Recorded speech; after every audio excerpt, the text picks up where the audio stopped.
अच्छा बिल्कुल, हुकूमत की जानिब से पेट्रोलियम डीलर्स का जो मार्जिन है उसे कम किए जाने के ख़िलाफ़ आल पाकिस्तान पेट्रोलियम डीलर एसोसिएशन की जानिब से हफ्ते की शाम 6 बजे से मुल्क गिर हड़ताल की कॉल दे दी गई है।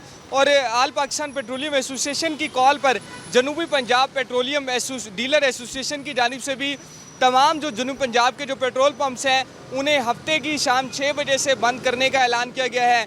और इस हवाले से जो एहतजाजी बैनर्स हैं और हड़ताल के बैनर हैं वो जनूब पंजाब भर के तमाम जो पेट्रोल पम्प्स हैं वहाँ पर लगाए जा रहे हैं। तो हमारे साथ जो ओहदेदार हैं मौजूद हैं इस वक्त बात करने के लिए जनूब पंजाब पेट्रोलियम डीलर एसोसिएशन के।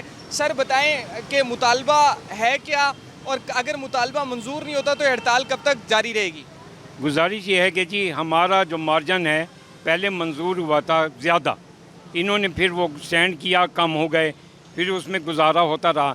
अब हर चीज़ का रेट कई गुना बढ़ गया, पेट्रोल की कीमत वहीं रह गई और यानी मार्जिन हमारा वहीं रह गया। बिजली के बिल बढ़ते गए, लेबर की तनख्वाहें बढ़ती गईं और दूसरी महंगाई के हिसाब से वो हो गया।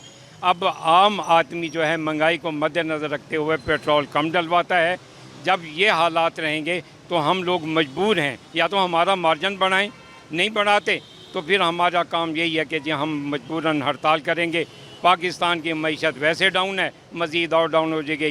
जी बिल्कुल, देखिए डीलर एसोसिएशन के नुमाइंदों का यही कहना है कि आल पाकिस्तान पेट्रोलियम एसोसिएशन की कॉल के ऊपर जो जनूब पंजाब की पेट्रोलियम एसोसिएशन है उसकी जानिब से भी भरपूर हफ्ते के रोज़ से हड़ताल की जाएगी। और इनका मुतालबा यही है, अगर हुकूमत जो है डीलर्स का मार्जिन नहीं बढ़ाती, क्योंकि महंगाई के तनासुब से उनका मार्जिन भी बढ़ना चाहिए, उनके जो अखराजात हैं, एक्सपेंसेस हैं वो भी बढ़ गए हैं। दूसरी जानिब हुकूमत की जानिब से जो मार्जिन है वो नहीं बढ़ाया जा रहा, तो हफ्ते की शाम 6 बजे से भरपूर अंदाज में जनूब पंजाब के तमाम जो पेट्रोल पंप्स हैं उन्हें मुकम्मल तौर पर बंद कर दिया जाएगा, जिसके बाइस जो शहरी हैं उन्हें मुश्किलात का सामना करना पड़ सकता है। जी।